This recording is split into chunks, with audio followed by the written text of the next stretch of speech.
When the pandemic clobbered the world in March, production on films and TV shows stopped dead. So now, 7 months later, most of the new stuff you'll see via streaming and premium cable are documentaries, movies that had already been finished or were close, the filmmakers doing the final editing online. That's okay by me. I love docs, investigative docs, profile docs, first-person docs, competition docs, experiential non-narrative docs, arty impressionistic docs, even not-so-great docs can expand your world. And my world these days is so contracted that I'm grateful for any input. I think, show me stuff I don't know, or thought I knew, but didn't. Who are you consulting with consistently? I'm speaking with myself. What fuels many of these is contemporary politics, and they tend to be, no surprise, fierce and urgent and angry. I'm not even talking about takedowns like UNFIT, which purports to show Donald Trump through the eyes of mental health practitioners, who are largely appalled. Sociopaths can be successful because they're con men. He cheats all the time. If he's going to cheat at golf, you don't think he's going to cheat to win an election? The mission to expose and decry is also at the heart of All In, the fight for democracy on Amazon Prime. Unless we fight for the right to vote, our democracy is put at risk. Which recounts the ugly history of voter suppression, with particular emphasis on poor and minority communities. In the United States, the right to vote is the only right you can lose simply for not using it. Jim Crow 2.0, that's what we're saying. We've got a lot of work to do. Going even deeper into the belly of the beast is, well, Belly of the Beast, in which director Erica Cohn, indefatigable activist Cynthia Chandler, and former inmate Kelly Dillon explore the sterilization of female prisoners in California. I have been intentionally sterilized, and I have been lied to. Where hysterectomies are performed during routine surgeries, the consent forms signed by women under heavy sedation. Choke on that modern manifestation of the racist theory of eugenics. The state has admitted that they have done these illegal surgeries, but we don't actually know who they did them on. And consider recent revelations of similar surgeries performed on detainees at the U.S. border. The film opens theatrically in mid-October. When a patient arrives in the hospital, we're going to do everything we can in this moment of time to save their lives.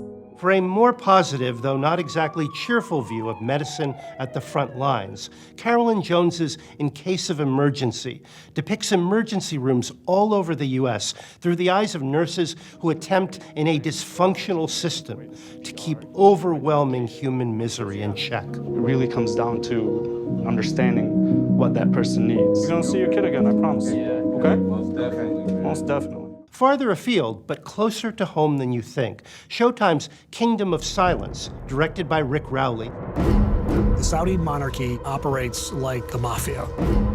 Tells the story of Washington Post columnist Jamal Khashoggi, a defender of the Saudi royal family, until the ascension of Crown Prince Mohammed bin Salman. You are in a war, and you can't give up. You can't disappear. Those are the last words I said to him. You might recall that 2 years ago, Khashoggi was strangled and dismembered in the Saudi embassy in Turkey at Prince Salman's direction, in the minds of everyone but President Trump, whose response to the murder is refreshingly candid. Maybe he did, maybe he didn't. Horrifying, but refreshing. Can you tell me what happened to Mr. Khashoggi? Stay tuned for another Khashoggi doc in December called The Dissident, which is less about the history of the U.S. and Saudi alliance and more about the brazen murder and its aftermath. Is it true that Turkish intelligence obtained audio recordings of Khashoggi's murder? There are many superb docs of this ilk coming our way, but I know that amid all the awfulness, you'll want something a tad more upbeat. The most upper of downers is Garrett Bradley's Time. My twins will be 18 next month. They have absolutely no idea what it means to have a father in their house. in which a woman's campaign to shorten her husband's 60-year sentence for armed robbery compels her to rise to the occasion and then some. It's in theaters and on demand October 9th. I suggested we make a movie about him dying. He said yes. On Netflix, the great doc cinematographer and now director Kirsten Johnson gets intimate and meditative.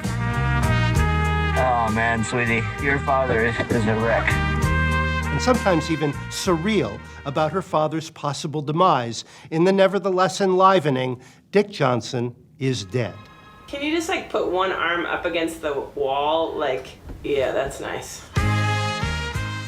My daughters are incredibly excited, like they won't shut up, over a Netflix doc on Korean pop idols Blackpink called Blackpink Light Up the Sky. But I lost points with them when Netflix wouldn't show me it in advance. What if we could eliminate everything from the stage? I did see another concert film. On HBO this month, the outspoken black director Spike Lee delivers a transfixing concert film starring the whitest man who has ever lived. In David Byrne's American Utopia, a cooler reimagining of great old Talking Head songs, plus weird and existential new ones. David Byrne can often seem like an extraterrestrial, but for an even more strange and wondrous being, go to Netflix for the year's most awesome doc, My Octopus Teacher. It's a hard thing to explain, but sometimes you just get a feeling and you know there's something to this creature that's very unusual. In which directors Pippa Ehrlich and James Reed follow oceanic explorer Craig Foster into the icy waters off Africa to meet a soft-bodied, 8-tentacled mollusk that will overcome your squeamishness to warm your soul. I hadn't been a person that was overly sentimental towards animals before. I realized I was changing. My relationship with people, with humans, was changing. I've rarely seen footage so sublime, both beautiful and terrifying. And I'm thrilled that in this most dismal of years, I found something to add to my bucket list. See you in an octopus's garden.